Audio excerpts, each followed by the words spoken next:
نحمده ونصلي ونسلم على رسوله الكريم اما بعد فاعوذ بالله من الشيطان الرجيم بسم الله الرحمن الرحيم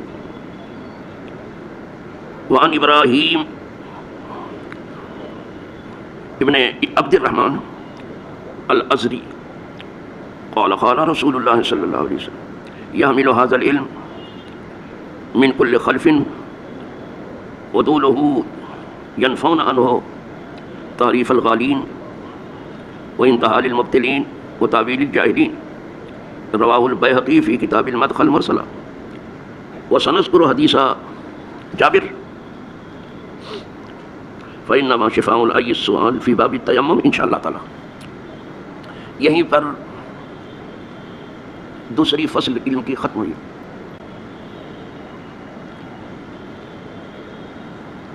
کل ہی ہم شروع کر دیں گے تیسری فصل انشاءاللہ۔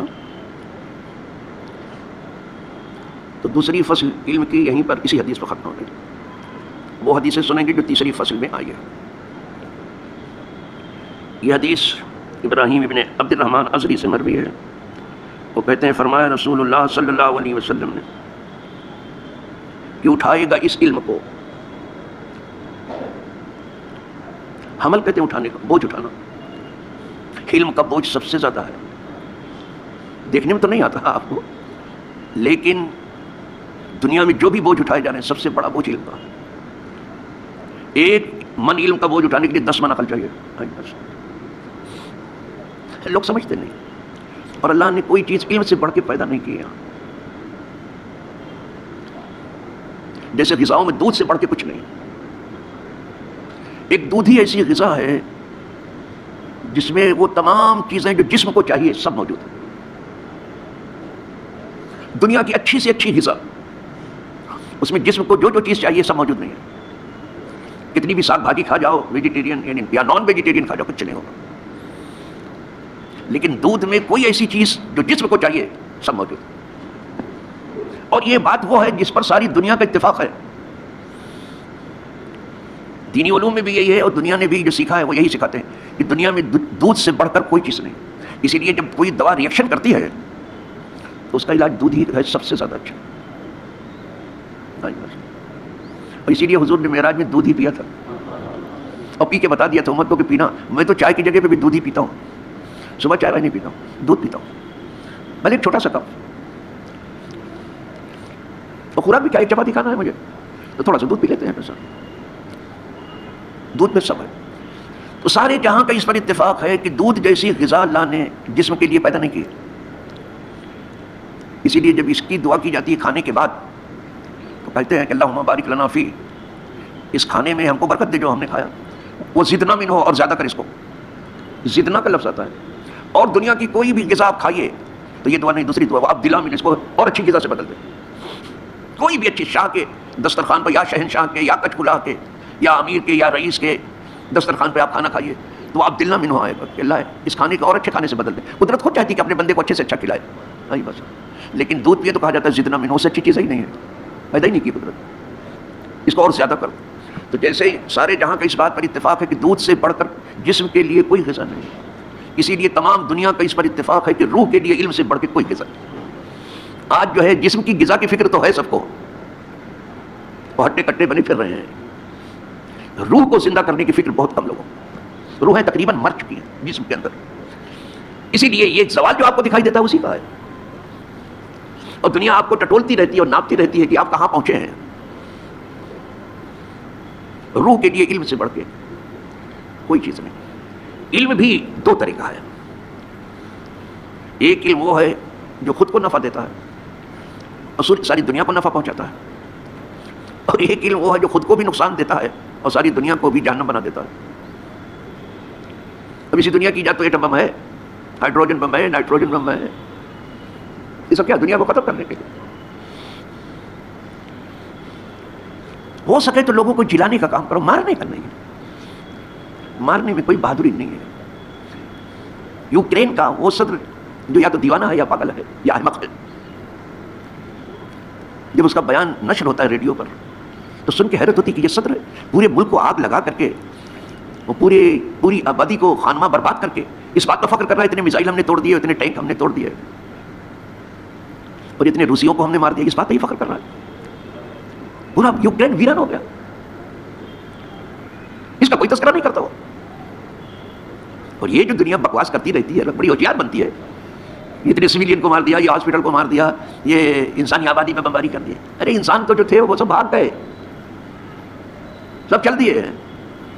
جنہیں روک لیا گیا کہ تم جوان ہو، لڑو وردی پہن کے. تو اب جہاں انسان رہتے تھے آبادی، اس میں ملٹری ہے، تو ملٹری اگر اس میں ہوگی انسانی آبادی میں تو نشانہ بنے گا. یہ پھر وہ چاہے ہاسپٹل ہو، چاہے اسکول ہو، کوئی سی بھی جگہ ہو.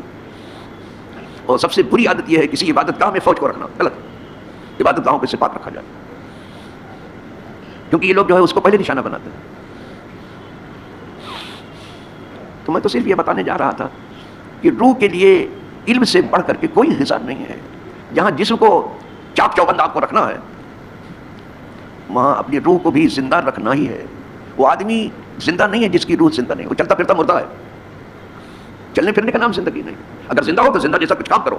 یہاں اس حدیث میں حضور ارشاد فرماتے ہیں، ابراہیم ابن عبد الرحمن عذری سے ہے کہ فرمایا رسول اللہ صلی اللہ علیہ وسلم کہ اٹھائے گا اس علم کو، یعنی کتاب و سنت کے علم کو، جو اللہ کی کتاب میں علم ہے اور جو حضور کی حدیث میں علم ہے، اس کو اٹھائے گا. من کل خلفن، ہر بعد میں آنے والی جماعت میں سے. جماعتیں آتی رہیں گی، آج کی جو جماعت ختم ہو جائے دوسری آئے گی، وہ بھی ختم ہو جائے دوسری آئے گی. آج ہم لوگ کل نہیں ہوں گے نا بابا، کچھ بھی کر لو، کل تو رہنا نہیں ہے آپ کو، نام کو رہنا ہے. بس یہ ہو کہ اچھا نام رہ جائے، یہاں برا نام نہ ہو. وہ اتنا ہی کر سکتے ہو، کچھ کر کے جاؤ، اچھا کر کے جاؤ کہ اچھا نام ہو. بھائی آدمی تھا، اس نے جو ہے یہ کام کر دیا، غریبوں کے مکان بنا دیے، قرضداروں کا قرض ادا کر دیا، اس نے بھوکوں کو کھانا کھلا دیا، ننگوں کو کپڑا پہنا دیا، یتیموں کی سرپرستی کی اس نے، انہیں سہارا دیا، انہیں سایہ دیا. جس کے پاس مکان نہیں تھا مکان دے دیا، جس کے پاس چھوٹی موٹی دکان نہیں تھی دکان دے دی. کوئی کام کر کے گیا وہ. یہی نہیں کہ مسجد بنا کے گیا ہو، مدرسہ بنا کے گیا ہو، خانقاہ لوگ یہیں رہ جاتے بیان کرتے ہوئے. یہ سب تو کرنا ہی ہے. بہت کام کرنے کے ہیں یہاں، اور بہت سی سانسوں کا نام زندگی ہے، ایک دو سانس نہیں. زندگی میں جانے کتنی سانسیں آتی ہیں، ہر سانس میں کوئی نہ کوئی نیکی کرو آپ. اور ڈوبنا ہے تو نیکی کے خیال میں ڈوب جاؤ، صحیح معنوں میں انسان ہو جاؤ. تو فرمایا کہ اللہ اس علم سے، اس علم کو اٹھائیں گے ہر بعد میں آنے والی جماعت سے کچھ لوگ جو عادل ہوں گے. عادل جانتے اس کو کہتے ہیں، جو انصاف پر زندہ رہیں گے، ہندو مسلم پر نہیں، گائے بچڑے پر نہیں، انصاف پر رہیں. اب تو کورٹ کے بارے میں بھی کہا جاتا ہے کہ کورٹ آف لا ہے، کورٹ آف جسٹس نہیں ہے. صرف وہاں قانونی موشگافیاں ہوتی ہیں، انصاف تو ٹیبل پر بیٹھ کے ہوتا ہے.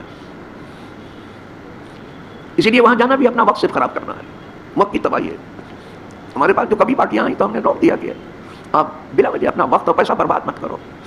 وہاں بہت سے بھوکے بیٹھے ہیں، غریبوں کو کھلا دو، اچھا ہے. کچھ سعادت مند تھے، انہوں نے مان لیا، ان کا فائدہ ہوا. کچھ بیوقوف تھے جو پڑھے اس کے بعد اور پھر ان کے چھکے چھوٹ گئے تو آ کے رونے لگے کہ پہلے آپ کی بات مان لیتا تو یہ سر کے بال نہ جڑتے. نہیں، بس یہ دنیا بیوقوفوں سے آباد ہے، بیوقوفوں سے آباد ہے. بیوقوف نہ ہوتے دنیا ویران ہو جاتی. لولا الحمقى لخربت الدنیا ہے. یہ حماقت ماں آپ لوگ کرنے ہوتے دنیا ویران ہو جاتی. تو عدول اس کو کہتے ہیں جو انصاف پر، انصاف ضروری ہے. یہ سیکولر کیا بلا ہے؟ آج بھی کچھ سیکولر سیکولر یہ ہے کیا؟ کون سی بلا؟ تو کیا کون سیکولر ہے یہاں؟ بتاؤ تو مجھے، انگلی اٹھا. کانگریس سے نکل کر کے بی جے پی میں، بی جے پی سے نکل کے کانگریس. کانگریس میں آئے تو سیکولر ہو گیا، بی جے پی میں آئے تو کچھ نہیں. کیا شیو سینا کو کانگریس اور این سی پی نہیں دے رہی سارا؟ یہ سب جو ہے الیکشن اسٹنٹ ہے بابا. یہ کرسی پہ پہنچنے کے لیے سب اوپر اوپر کی باتیں ہیں. کوئی سیکولر پیکولر نہیں ہے یہاں. یہاں سیکولر نہیں ہے، سرکولر ہے. ہاں یہ بات سرکولر کچھ اور جاری ہوتا ہے. یہ سب دھوکہ دینا، فریب کرنا. لیکن کچھ لوگ یہ کہتے کہتے تھکتے ہی نہیں. آج بھی سیکولر جماعت ہیں اور سیکولر ووٹ خدا جانے یہ کیا بلا ہے، میری سمجھ میں نہیں آئی آج. کچھ نہیں. ہمیں جو آپ ہیں رہے، کوئی ہندو ہندو رہے، کوئی مسلمان مسلمان رہے، کوئی یہودی ہے یہودی رہے، جو عیسائی ہے. یہ سیکولر کیا ہے؟ یہ مذہب سے چپک کے نہ رہے. اور جو مذہب سے اور سچے مذہب سے کبھی جو ٹکرایا ہے اس کی دھول اڑ جائے گی. وہ کیسا ہی کیوں نہ ہو، اس کی دھول اڑ جائے گی، اس کو خبر نہیں ہے. مسلمان کمزور ہے، ان کا دین نہیں کمزور ہے. مسلمان ضرور کمزور ہوگا، بہت زیادہ کمزور ہوگا، اس لیے کہ اس نے دین سیکھا ہی نہیں، جانتا ہی نہیں کہ دین کیا ہے. زیادہ تر لوگوں کو معلوم نہیں ہے دین. اور دین سیکھنا پڑتا ہے. تو وہی حضور عدول کا لفظ استعمال کرتا ہے. عادل کہتے ہیں انصاف. ایک جگہ لکھتا ہے کہ سبق پھر پڑھ صداقت کا، عدالت کا، شجاعت کا. یعنی تو سبق بھول گئے، مسلمان اپنا سبق ہی بھول گیا پیسے کے چکر میں. کوئی ریال کے چکر میں ہے، کوئی ڈالر کے چکر میں ہے، کوئی سونا کے چکر میں ہے، کوئی چاندی کے چکر میں ہے. بس مال بنانے کی فکر ہے. اور یہ مال کبھی کبھی وبال ہو گیا. ہم نے مال والوں کو خوشحال نہیں پایا. ہمارے درویشوں کے ہاں ٹھیک ہے، بھلے سوکھی روٹی اور چٹنی ہو، لیکن وہ بہت اچھی. ملے خشک روٹی جو آساد ہو کر، تو وہ خوف و ذلت کے حلوے سے بہتر. جو ٹوٹی سی ایک جھوپڑی بے ضرر ہو، بھلے اس مکان سے جہاں کچھ خطر ہو، بھلے ٹوٹی پھوٹی جھوپڑی میں رہ رہے ہو، وہ آرام سے. ان کو نیند نہیں آتی، مالداروں کو ادھر ادھر پڑھتے رہتے ہیں اور گولی کھا کھا کے سوتے ہیں، کبھی ہمیشہ کے لیے سو جاتے ہیں. عرض کر رہا تھا عدول کے معنی انصاف. تو اقبال کہتا ہے سبق پھر پڑھ صداقت کا.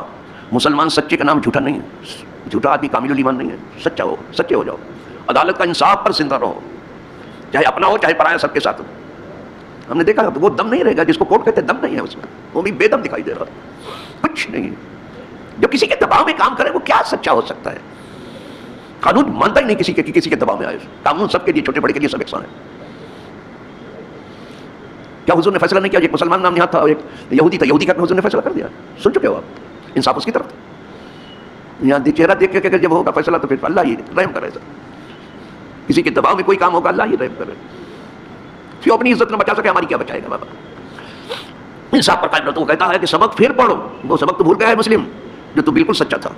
آپ پھر سے سچائی کا سبق پڑھ لے، پھر سے انصاف کا سبق پڑھ لے، پھر سے بہادری کا سبق پڑھ لے.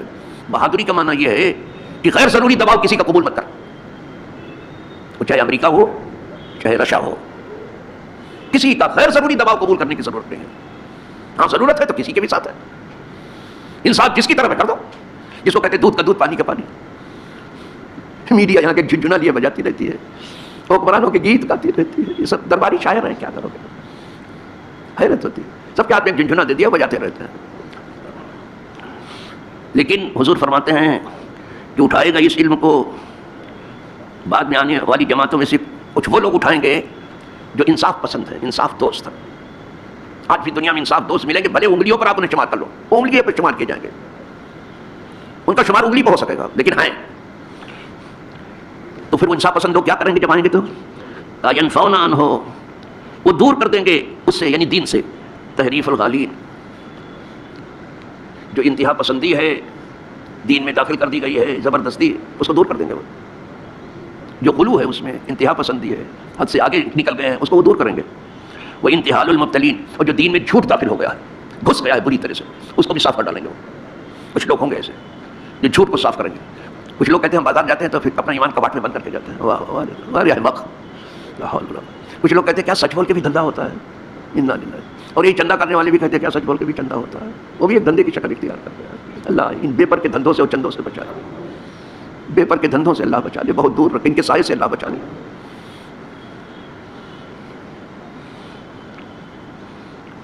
تو وہ جو انصاف پسند لوگ ہیں وہ انتحال المبتلین. تو دوسرے کی ملکیت پر شعر و شاعری میں اپنی ملکیت جتانا یا اپنے کلام میں اپنی ملکیت، یعنی جھوٹ کو دور کر دیں گے دین سے. وہ تعویل الجاہلین، اور جو جاہل لوگ دین کو سمجھا رہے ہیں کہ یہ نہیں، یہ ہے، یہ ہے. ارے کیا یہ کب سے ان جاہلوں نے قرآن پڑھ لیا؟ ایک حرف معلوم نہیں، قرآن کو بحث کر رہے ہیں، فیصلہ کر رہے ہیں، مداخلت فی الدین چل رہی ہے اس وقت. اور یہ چیز بھاری پڑے گی اگر ہوش کے ناخن جلدی سے نہ لیے گئے، بہت بھاری پڑ جائے گا. آج اچھا لگتا ہوگا حکمرانوں کو، لیکن دین سے ٹکرانا یہ بھاری پڑ جائے گا. اس کا انجام اچھا نہیں ہوگا، بالکل بھی نہیں ہوگا.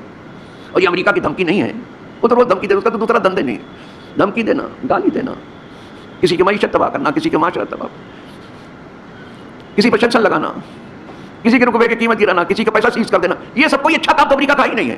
پھر بھی اس کے خوش آمدی کی تعداد دیکھو کتنی ہے. دنیا سمجھ لو کہ کدھر ہے، اس کے خوش آمدیوں کی ذرا تعداد دیکھو. اور جو کچھ آپ سن رہے ہو سب اس کے حوالے سے آ رہا ہے. روس بیچارہ تو کیا کرے گا. لیکن اچھی بات یہ ہوئی ہے کہ اس وقت جو ہے ہماری یہاں کی جو مرکزی حکومت ہے وہ نیوٹرل ہو گئی ہے. بہت اچھا کیا ہے، بہت اچھا کیا. یہاں سمجھ بوجھ سے کام لیا، اس آفت میں گرفتار نہیں ہوئے، نہ ادھر نہ ادھر، کوئی ضرورت نہیں. بہت اچھا ہے. کہیں چوک جاتے ہو، خوش آمد میں امریکہ کی طرف چلتی ہے، پٹوا ڈالتا، جیسے یوکرین کو پٹوا دیا، یہ پٹوا دیتا. ہم جب پڑھتے تھے چھوٹے سے تھے، ابھی بھی پڑھ رہے ہیں اور اب بہت چھوٹے ہو گئے ہیں، دیکھنے میں ایسا لگتا ہے. تو پڑھنے کے زمانے میں ہمیں پنڈت جی پڑھاتے تھے، کھنڈاسا کے تھے وہ، اور کافی پڑھے لکھے آدمی تھے. مجھے معلوم نہیں کہ بہت مجھے پیار بہت کرتے تھے. میں نے دیکھا پنڈت جی رائٹنگ پر بہت زور دیتے تھے کہ رائٹنگ اچھی ہونی چاہیے, بہت زور دیتے, اور جس بچے کی رائٹنگ نہیں ہوتی تو اس کو بلاتے اور 2-4 چھڑی مارتے تھے, ہلکی بہت زور سے نہیں مارتے تھے. تو کہا یہ بچہ یہ تمہارا ہتھوا تمہیں پٹوا ڈالے گا, ان لفظوں میں بات کرتے تھے. یہ کیا کوا بڈھی تم نے لکھا ہے, یہ ان کی بولی تھی, یہ کیا کوا بڈھی لکھی ہتھوا تمہیں پٹوا ڈالے. تو یہ امریکہ کے ساتھ جو گیا امریکہ نے اس کو پٹوا ڈالا, اور یہ چاہتا ہے کہ مشرق خود ہی آپس میں لڑ کے تباہ ہو جائے, مغرب تک آنچ نہ پہنچے. لیکن یہ اس کا دھوکہ و فریب ہے, یہ زیادہ دن ان کا فلسفہ چلے گا نہیں. اور کسی سورج کے نصیب میں ہمیشہ چمکنا نہیں ہے, اس کو گہن تو لگتا ہے. سورج کتنا ہی روشن کیوں نہ ہو, گہن تو اس کے لیے ہے. چاند کی چاندنی کیسی ہی ہو, اس کو بھی گہن لگتا ہے. تو اپنے منہ زیادہ میاں مٹھو بننے کی ضرورت نہیں ہے, اور اللہ خوش آمدی ہونے سے بچائے. تو وہ انصاف پسند لوگ جب آئیں گے تو دین سے جو انتہا پسندی ہے اس کو دور کر دیں گے, جو جھوٹ ہے اس کو دور کر دیں, اور جو جاہلوں کی تعویلات ہیں اس کو بھی دور کر دیں گے. اس کو بیہقی نے روایت کیا ہے, مدخل میں مرسل نے روایت کیا ہے. اور کہہ رہے ہیں قریب ہم ایک حدیث جابر کی جو ہے جس میں ہے کہ فإنما شفاء العی السؤال, نہ جاننے والے کی شفا پوچھنا ہے. وہ پوچھے کسی سے, کسی جاننے والے سے, اس کی شفا, وہ بیمار ہے وہ پوچھے کسی سے. کہہ رہے ہیں باب تیمم انشاءاللہ ذکر کریں گے, وعدہ کر رہے ہیں. تو جب وہاں کریں گے تو ہم سمجھا دیں گے آپ کو. آج تو اسی پر اکتفا فرمائیے اور دعا کر لیجئے کہ وہ انصاف پسند لوگ جو دین سے انتہا پسندی کو دور, خدا کرے ہمارا نام اس میں آ جائے, اللہ کرے. وہ انصاف پسند لوگ جو دین سے جھوٹ کو نکال باہر کریں گے, خدا کرے ہم سب کا نام اس میں آ جائے.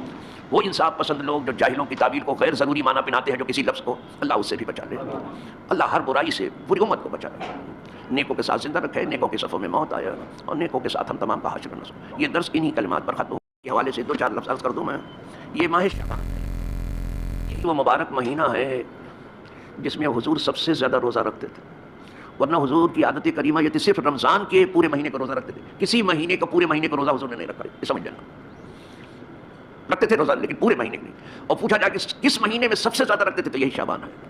تو وہ سنت ادا کرنے کے لیے کچھ لوگ تو پہلے سے ہیں شعبان میں رکھ رہے ہیں روزہ, اور کچھ لوگ بالکل بے پرواہ ہیں کہ ان کو پتہ ہی نہیں کہ شعبان ہے کہ رمضان ہے, جو چل رہا ہے. تو کچھ لوگ 14 اور 15 کو رکھ لیتے ہیں, تو ایک روزہ اور 13 کو اس میں ملا دیجیے تو ایام میں 20 ہو جاتا ہے, اور 3 سے جمع کا عدد بھی ہو جاتا ہے. تو جو حضور زیادہ رکھتے تو زیادہ کمانا بھی آ گیا اس میں. تو 2 کی جگہ 3 روزہ رکھ لیجیے, 13, 14, 15. وہ آج ہی کے رات سے سحری اس کو لینی پڑے گی, کل ہے 13. فقیر کا دستور جب سے یہ حدیث پڑھی کہ حضور اس مہینے میں زیادہ رکھتے تھے, تو زیادہ تو میں نے نہیں رکھا, زبردستی کہتے ہیں کہ میں یہ ایسا ہوں ایسا, کسی کام کا تو آدمی ہوں نہیں میں تو, مگر 13, 14, 15 تو ایئر میرا سفر ہوا جب بھی رکھتا ہوں. حضور رکھتے تھے زیادہ. تو کل رکھیے روزہ وہ 13 کا, 14 کا رکھیے, 15 کا رکھیے. 14 کے تو وہ بڑی رات آ جاتی ہے, شب برات, جس کا تو کوئی ٹھکانا نہیں. اس میں شاید ہی کوئی بچتا ہے جس کی بخشش نہ ہو. خدا کرے جب بخشش ہو تو ہم روزے سے ہو. بات سمجھ میں. 14 کو تو رکھنے ہے تو کل سے رکھ لیجیے. یہاں سے دیکھ لیجیے کہ سحری کب کرنی ہے, کب ختم سحری ہے, معلوم کر لیجیے. بانگی صاحب آپ کو بتا دیں گے سب ٹائم. اب طلوع صبح صادق ہوتی ہے. اللہ سب کے روزے قبول کرے, سب کی نمازیں قبول کرے, سب کی خیر خیرات قبول کرے, اور سب کے گناہ معاف کرے. وآخر دعوانا